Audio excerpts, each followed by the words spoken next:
Okay, so today we have another one of Terry Farrell's interviews. This one is in a TV guide, and it says here on the front, the women of Star Trek are out of this world, how the Federation's newest stars have turned on the power and taken command. And this originally was 119, and this is from November 1997.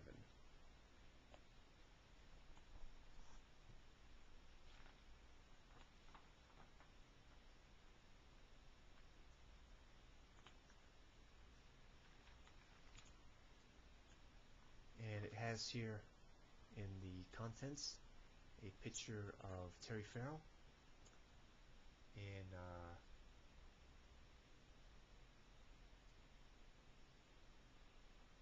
the article.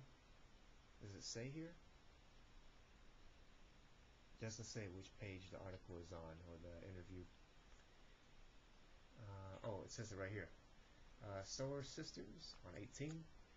Voyager's Jerry Ryan and Deep Space Nine's Terry Farrell, Wright, are among a strong new generation of Star Trek women.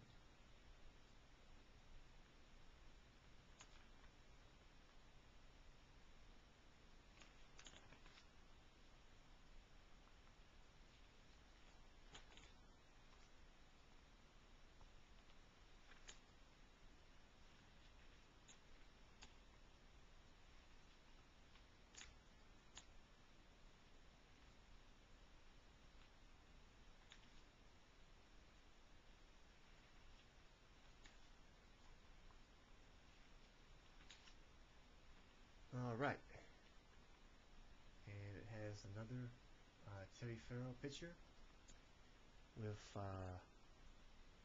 one of the Voyager characters, Jerry Ryan.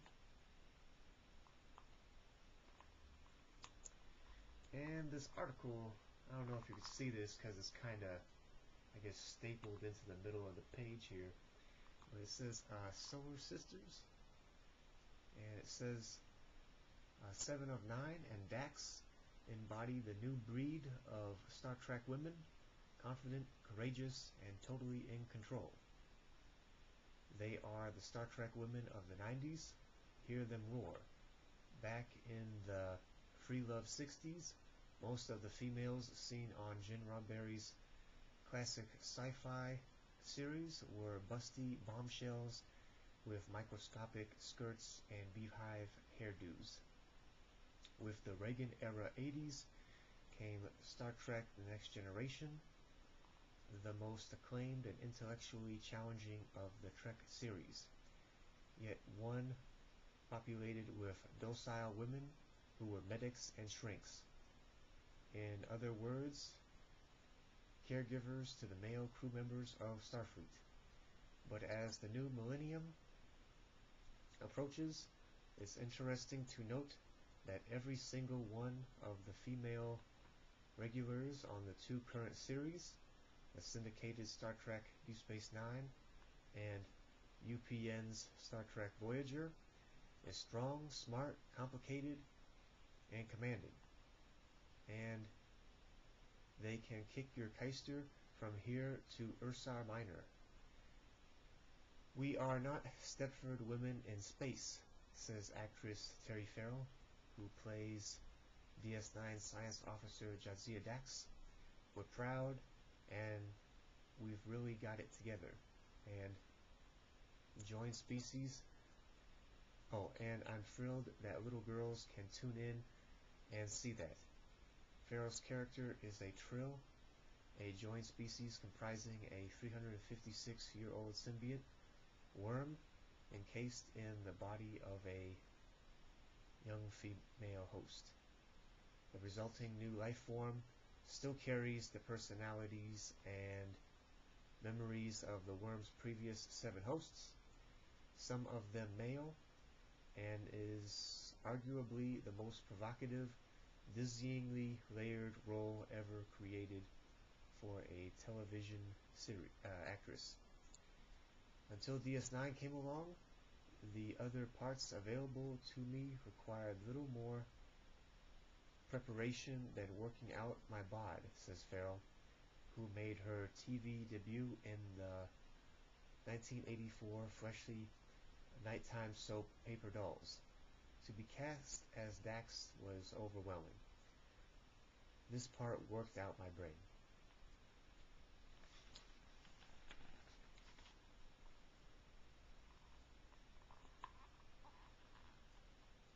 The recent highly hyped arrival of Jeri Ryan as Voyager's drop-get-dead gorgeous 7 of 9, who is a part human and part evil cybernetic Borg, brought the show its best ratings since its phenomenal premiere in January 1995.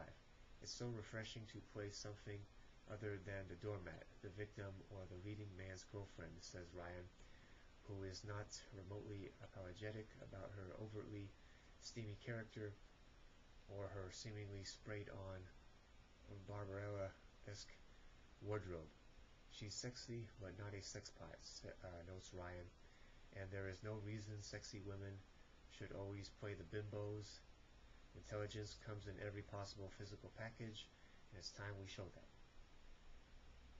She credits much of the success of Seven to Voyager executive producer Jeri Taylor, the only woman ever to earn a top command position on a Star Trek series, says Ryan. I'm not suggesting that the male execs would run wild and create sex bots all over the place if left unsupervised by Jeri, but having a woman's presence has made a big difference. Taylor, who co-created Voyager with Rick Berman and Michael Piller, is a former housewife who joined the Trek universe in 1990. I have always been protective of the image of women. She says, I did what I could to shore up Deanna Troi, Mariana Sirtis, and Beverly Crusher, Gates McFadden on TNG, and moved them beyond their caregiver roles, sending them on more away teams, for example. But I never had to fight Rick Berman about it. He felt exactly the same way. Berman, executive producer of all 3 Trek spin-offs and the official keeper of the Roddenberry Flame, bristles at any condemnation of the female image as portrayed on TNG. The show was never conceived by Jean to only have caregiver women, says Berman. It just turned out that way. People forget that we started out with Denise Crosby as Tasha Yar, who was a real kick-ass security officer. No one expected the actress to leave during the first season, so the fact that the two caregivers were the ones who remained was coincidental. Still, no effort was made over TNG's 7-year run to replace Tasha with a similarly powerful female. True, concedes Berman, and when it came time for us to create DS9 and Voyager, we didn't want to make that mistake again. But don't accuse him of caving into pressure. We are not doing anything because we have to, Berman insists. Nobody said to us, you can't have mindless women on your shows. It just doesn't occur to us, any more than it would to have mindless men. Still, one must ask what took so long for the tide to turn, especially in such a progressive, high-minded format as Trek. Opens Taylor. I'd like to think it's about enlightenment, but the skeptic in me suspects that television is always looking for that which it hasn't done before. Traditionally, women have not been action figures on TV, so that's why we're seeing it now. But does the motivation really matter? It's a good, healthy idea whose time has come. She gets no argument from Nana Visitor. The DS9 actress plays tough cookie Kira Nyers, a former Bajoran freedom fighter who gave birth last season to a surrogate child. What's remarkable is that we are using a futuristic setting to reflect on the lives of contemporary women, says visitor. A baby in one arm and a phaser in the other is an analogy a lot of women today understand perfectly. But longtime feminist Kate Mulgrew isn't doing cartwheels just yet. TV women may finally be stepping up to the plate, but the game has barely begun, says McGrew, who as Voyager's Catherine Janeway is the first woman ever to captain a Trek series. The public still wants to see female sexuality paraded. I'm about as far looks-wise as our society is willing to go where a commanding heterosexual female is concerned. I don't think you're going to see a 200-pound plain-looking woman in a position of command on Star Trek or anywhere else. Curiously, romance has been slow to take hold on these shows.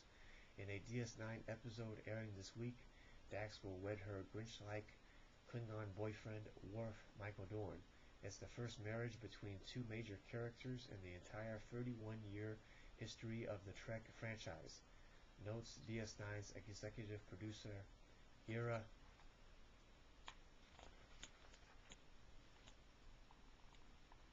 Stephen Beer. Captain Kirk was a swinging 60s bachelor. That was the point of that show, so it was never going to happen there. And I don't think the TNG characters were ever truly developed enough to get to the level of a marriage, or even heavy dating.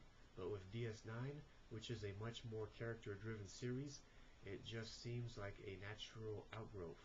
Dax and Worf and Terry and Michael hit it off the instant they hit the screen together. It made perfect sense to pair them up and marry them off. Before I continue, real quick on the other page, it has these two things here. It has a picture of Jerry Ryan and Janeway, and this one has a picture of Dax and Worf, and this one, it has some more stuff about Jerry Ryan. And the Dax one, it says, Marriage of Opposites. The wedding of Deep Space Nine's Worf and Dax, which airs this week, will likely send Martha Stewart into a coma. Worf takes the traditional woman's role, obsessing with all the preparations, reports Terry Farrell, who plays the bride. Dax is like, whatever you want. Worf baby is fine by me. And then she goes off and gets plastered at her stag party. The co-ed debauchery, complete with an exotic male dancer, climaxes with Dax punching out her meddling mother-in-law-to-be. She notes that fan response to the nuptials has been just about 100% positive, and nobody seems to notice that Worf and Dax are an interracial couple. That says a lot about the Star Trek audience, but just how long will this union last? Although Paramount has yet to confirm that DS9, now in its 6th season, will be returning for a 7th, sources at the studio say it's a sure bet.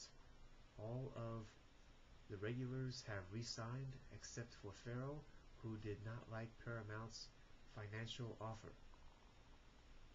It's not just about money, she says. That sounds like I'm really ungrateful for this job. And I'm not. I'm still negotiating, but it would be great to try something different. And I left off on the other page. It says here, and only now is love blossoming on Voyager. A little odd considering that the crew has been lost in space for 3 years and would presumably at this point be regarding each other with acute interest. The audience is just salivating. They've been waiting for dinner just a little too long, says Roxanne Dawson, whose hot-headed character, Chief Engineer Belana Torres, has become romantically involved with the show's resident heartthrob Tom Paris, Robert Duncan McNeil. If something hadn't happen to somebody this season, she says, we'd all have to be proclaimed saints or eunuchs, but sex scenes could prove tricky for Dawson, who is 7 months pregnant in real life. Because of my stomach, Robert and I can barely kiss as it is. I don't think we'll be going too far this season. Neither will Janeway, if McGrew has anything to say about it. Both the actress, who has been adamantly opposed to a romance for her character, and the Voyager writing staff have been vilified by a growing contingent of female viewers who want the noticeable sexual tension between the captain and her first officer, Chakotay Robert Beltran, to trigger some bedroom action. There seems to be a great desire among female viewers to see their heroines romantically engage, and some of them resent that I'm so ardently against it, says McGrew. I find it surprising that they cannot clearly see that Janeway already has a full plate. There is little time for a breath, much less a sex life. Let's face it, Trek has never been famous for romance. It cannot become the essence of our sci-fi show any more than it should become the essence of a medical show like ER. If it did, both would be cancelled in 6 weeks. Other viewers, though few of them male, have complained about 7 of 9, citing the curvaceous character as a sexist attempt by Paramount to attract a Baywatch demographic. We have nothing to apologize for, insists co-creator Taylor. Sure, we could have put 7 in some dumpy outfit, but what would be served by that? Would a few militant feminists have liked it better? Maybe. But Jerry Ryan has a spectacular body, and I was very happy to say, let people see it. Besides, Taylor says, dodging fan bullets comes with the paycheck. You learn to take it in stride. Star Trek is always under fire for something. If we were the kind of people who ran scared of criticism, we'd have gone away a long time ago. And was this the end of the article? Yeah. Alright, and so that was the end of that one. The only other thing here is it has a picture from one of the first Star Trek. And it says, an unusually chipper McCoy, DeForest Kelly, goes native in 1967's Shore Leave.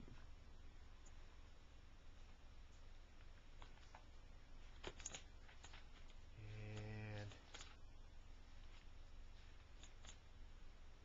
yeah.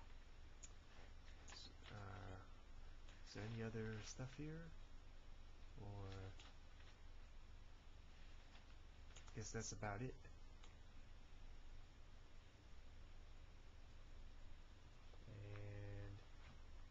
And that is that.